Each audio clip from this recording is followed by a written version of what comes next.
All right, today we're tackling a law that, well, it goes against pretty much everything we've ever been taught about getting ahead. Law 21. Seem dumber than your mark. You know, the philosopher Schopenhauer really hits on a fascinating paradox here. We live in a world that's just obsessed with looking smart, right? But he's saying that sometimes having a reputation for being, well, simple, that can be an incredibly powerful asset. It feels completely backwards, I know, but it is the absolute key to unlocking this law. So, what's at the heart of this law? It's a simple, and let's be honest, an uncomfortable truth. Nobody, and I mean nobody, likes to feel stupider than the person they're talking to. It's an almost unbearable feeling, isn't it? And that psychological trigger, that's the weapon. The real paradox here is that by deliberately hiding your own intelligence, you actually gain an incredible amount of power. So you really have to understand this is a two-step process. It's not just about acting dumb.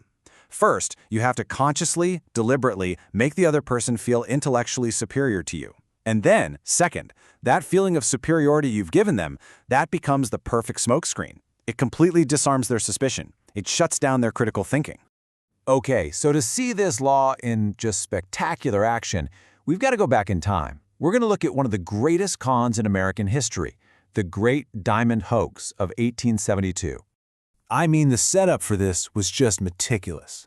It starts with a rumor, a diamond mine. Then there's a secret location and a site that was carefully salted, meaning they planted gems there beforehand. And you had the world's richest men. We're talking Rothschild, Tiffany, all of them drawn in by this promise of unimaginable wealth. And the whole thing was orchestrated by just two seemingly simple prospectors. And this is where it all comes together. The entire con hinged on this massive gap between perception and reality. You see, the financiers, these titans of industry, they looked at Arnold and Slack and saw country simpletons, rubes who were just way in over their heads. They literally laughed at their ill-fitting clothes and their wide-eyed naivete. It never, not for 1 second, crossed their minds that these fools could be the masterminds of the whole operation. So think about this number, $1.5 million. That was the estimated value of just the first tiny batch of gems.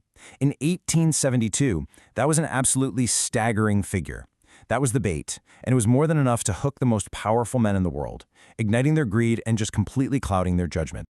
And here's the beautiful, ironic twist that just perfectly illustrates the power of this law.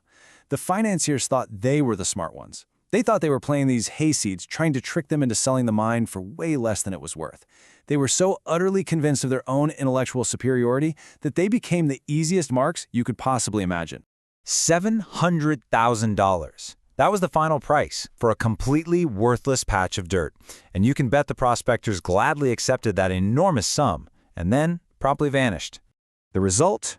It was absolute devastation for the financiers. Reputations were shattered, fortunes were just gone. The smartest men in the room were publicly humiliated and financially ruined. And why?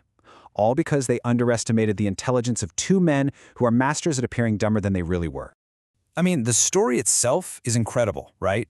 But the psychological mechanics behind it, that's where things get even more fascinating. To really get how they pulled this off, we have to look at how they exploited a truly universal human weakness, our intellectual vanity. I mean, just think about it for a second. We all pride ourselves on our intelligence, don't we? It's a core part of our identity. So when someone comes along and makes us feel smarter, well, it's not just flattering, it's intoxicating. It makes us lower our guard. We actually want to keep that person around because they validate our self-image. And that right there is what makes us incredibly vulnerable to whatever their true intentions might be. And look, this tactic isn't just for con artists. The legendary Prussian statesman Otto von Bismarck, he used the exact same play in the world of high-stakes diplomacy. He needed an Austrian negotiator to sign a treaty that was, shall we say, heavily favored Prussia. So what did he do? He challenged him to a card game the night before. Throughout the game, Bismarck played recklessly. He lost thousands. He acted like a complete bumbling fool. And his opponent, this Count Blome, he bought it completely. He concluded that Bismarck was just an aggressive, rash man, totally incapable of any kind of cold calculation. So the next day, feeling smug and intellectually superior, Blome barely even glanced at the treaty before he signed it, and the very moment that ink was dry, Bismarck couldn't help himself. He revealed the whole ploy with this triumphant little exclamation. So what these examples show us is that there's a clear technique at play here. It's almost like a formal playbook for this kind of deception. In fact, the ancient Chinese have a really powerful name for it: masquerading as a swine to kill the tiger. And honestly, the metaphor is just perfect. The tiger, that's your target. Arrogant, overconfident, powerful. The tiger looks at the swine and sees an easy meal, nothing more. So, by disguising yourself as this harmless pig, you lure the tiger in close, and you let its own arrogance become its downfall. So the playbook itself is pretty straightforward. Step 1. Identify a target whose arrogance makes them blind. Step 2. You put on the disguise of the swine. You act naive, harmless. Step 3. You let them underestimate you, which causes them to lower all their defenses. And then, Step 4. When the moment is just right, you strike and achieve your objective before they ever even see it coming. But this raises a really important question, right? Does this mean you should always play the fool? Well, not necessarily. Like many of these laws, this one has a crucial reversal. You see, while downplaying your brilliance is generally a great rule of thumb, especially as you're climbing the ladder, there are definitely times when you need to do the exact opposite. Think about legendary art dealers or other experts. When their authority is questioned, they often project an air of absolute, unshakable expertise. A commanding display of knowledge can shut down any opposition and cement their powerful status. So after all that, what's the big takeaway from Law 21? It really comes down to one thing: recognizing the immense strategic power that you gain when people underestimate you. You know, the animal kingdom gives us the perfect image for this law: the opossum. It survives not by being the strongest or the fastest, but by playing dumb. By playing dead, it convinces predators that it's no longer a threat, and they just leave it alone. It's a primal, effective survival tactic that is based entirely on deception. The 17th century philosopher Baltasar Gracian, I think, really said it best. He who poses as a fool is not a fool. See, it's a sign of wisdom, not of ignorance.